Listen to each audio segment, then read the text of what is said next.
السلام علیکم. اس ویک کا رینڈم ریمائنڈر جو ہے سورہ القمر میں سے ہے، اور یہ جو آیت ہے یہ اس سورت کے اندر اللہ تعالیٰ نے کم سے کم 4 دفعہ ریپیٹ کی ہے. اللہ تعالیٰ اس میں فرما رہے ہیں وَلَقَدْ يَسَّرْنَا الْقُرْآنَ لِلذِّكْرِ فَهَلْ مِن مُدَّكِرٍ وَلَقَدْ يَسَّرْنَا الْقُرْآنَ لِلذِّكْرِ فَهَلْ مِن مُدَّكِرٍ، کہ میں نے یہ جو قرآن ہے نا یہ آلریڈی آسان کر دیا ہے. لِلذِّكْرِ، کس چیز کے لیے؟ ذکر کرنے کے لیے، مجھے یاد کرنے کے لیے. تو ہے کوئی جو مجھے یاد کرے؟ ہے کوئی یاد کرنے والا؟ I still remember میں نے جب قرآن کی عربی سیکھنی شروع کی تو میرے جو استاد تھے انہوں نے ہمارا جتنا خوف تھا نا قرآن سیکھنے کے بارے میں، کیونکہ ایٹ ٹائمس ہمیں اتنا ڈرایا جاتا ہے کہ قرآن ایک عام آدمی پڑھ نہیں سکتا ہے، قرآن ایک عام آدمی سمجھ نہیں سکتا. تو وہ جتنے خدشات تھے نا انہوں نے اس ایک آیت سے نا سارے دور کر دیے. انہوں نے کہا کہ دیکھو، اگر تم عالم بننا چاہتے ہو، فقی بننا چاہتے ہو اور لیگیلٹی سمجھنا چاہتے ہو تو اس کے لیے تمہیں بڑا سال لگانے پڑے گے، بڑی اس میں ڈیٹیلڈ اسٹڈیز ہیں، ڈیپتھ ہیں، انالیسز ہیں. لیکن اگر تم ایز اے کامن مین، ایک کامن انسان اللہ تعالیٰ کے ساتھ تعلق اسٹیبلش کرنا چاہتے ہو، اس کی یاد میں رونا چاہتے ہو، سمجھنا چاہتے ہو کہ تم یہاں کیوں ہو، کیا کر رہے ہو، تو اللہ تعالیٰ کہہ رہے ہیں میں نے قرآن آلریڈی آسان بنا دیا ہے. Already it's a done deal.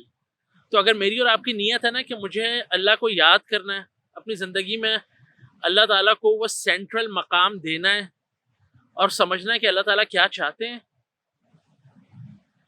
اور اپنے ایگزسٹنس کے جو کویسچنز ہیں ان کو سمجھنا ہے، میں یہاں کیوں ہوں، کیا کر رہا ہوں. یہ جو اتنا ایک ٹیسٹ ہے جو کہ عجیب سا ایک بمپی رائڈ ہے، کبھی اس میں آسانیاں آتی ہیں، کبھی بہت مشکل وقت آتا ہے، کبھی میں انگزائٹی کا شکار ہو رہا ہوتا ہوں، کبھی میں ڈپریس ہو رہا ہوتا ہوں. تو یہ جو انسٹیبلٹی ہے، ان سب چیزوں کو میں کیسے اپنے دل کو کیسے تھاموں، تو وہ اس کا جواب اللہ تعالیٰ اس قرآن کے اندر دے رہے ہیں کہ اس کو میں نے آلریڈی آسان بنا دیا اس لیے تاکہ تم مجھے یاد کر سکو. اور پھر اللہ تعالیٰ اسی قرآن میں ہمیں یہ بھی بتاتے ہیں الا بذکر اللہ تطمئن القلوب، کہ اللہ تعالیٰ کے ذکر میں ہی نا اللہ تعالیٰ دلوں کو تھام لیتے ہیں.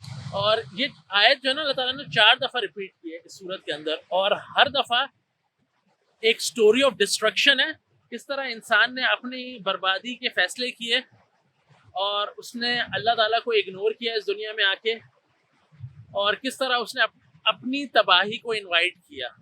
اس کے بعد اللہ تعالیٰ یہ آیت پلیس کرتے ہیں وَلَقَدْ يَسَّرْنَا الْقُرْآنَ لِلذِّكْرِ فَهَلْ مِن مُدَّكِرٍ، یعنی انسان کو قرآن سے جڑنا بہت ضروری ہے، ایک کامن مین کو بھی، ایک کامن انسان کو بھی، ورنہ انسان سیلف ڈسٹرکٹیو موڈ میں چلا جاتا ہے، اپنی تباہی اپنے ہاتھوں سے کرتا ہے، اس کو پتہ ہی نہیں چلتا.